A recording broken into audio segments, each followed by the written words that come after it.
Voice messages में वो रोते हुए कह रही थी कि मेरे घर वाले ज़बरदस्ती मेरी शादी कहीं और कर रहे हैं, मगर मुझे तुमसे ही शादी करनी है। तुम्हें खुदा का वास्ता है, प्लीज़ आकर मुझे यहाँ से ले जाओ। उसका वॉइस मैसेज सुनकर मैंने उसे कॉल की, मगर उसका नंबर बंद जा रहा था। तो मैंने अगली सुबह की फ्लाइट पकड़ी और पाकिस्तान वापस आ गया। उसके घर गया तो उसके भाइयों से मेरी लड़ाई हो गई। सारा मोहल्ला इकट्ठा हो गया, यहाँ तक कि पुलिस भी आ गई। पुलिस वाले मुझे पकड़कर थाने ले गए और पूछताछ करके मुझे छोड़ दिया।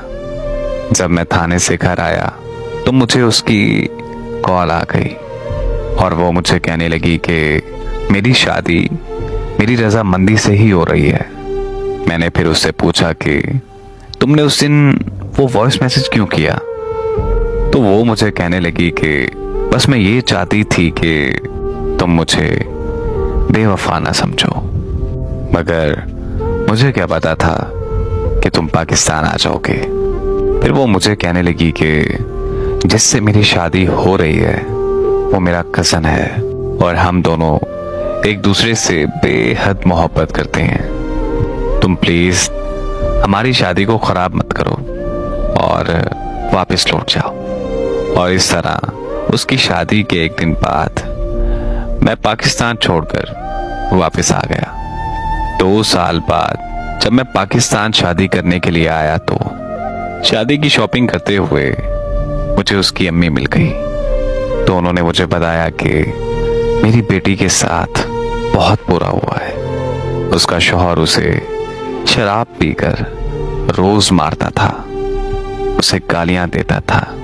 हालांकि हमने तो इस वजह से शादी की थी कि वो तो हमारा खून था, लेकिन अफसोस के साथ कहना पड़ रहा है कि वो हमारा खून नहीं बल्कि एक दरिंदा निकला। उसके साथ साथ उसके ससुराल वाले भी उसे रोज मारते थे, उसे अजियत देते थे, बात बात पर उसे बदकिरदार कहते थे। मेरी बेटी से नौकरों की तरह काम लेते थे। मेरी बेटी ने बहुत सब्र किया, लेकिन उसके बाद वो हिम्मत हार गई। मेरी बेटी घर आ गई। उसके शौहर ने उसे तलाक दे दी। तलाक देने के बाद वो डिप्रेशन में आ गई थी। मुझे याद है कि वो मुझे कहा करती थी कि आज मेरे साथ जो कुछ भी हो रहा है ये मकाफाते अमल है।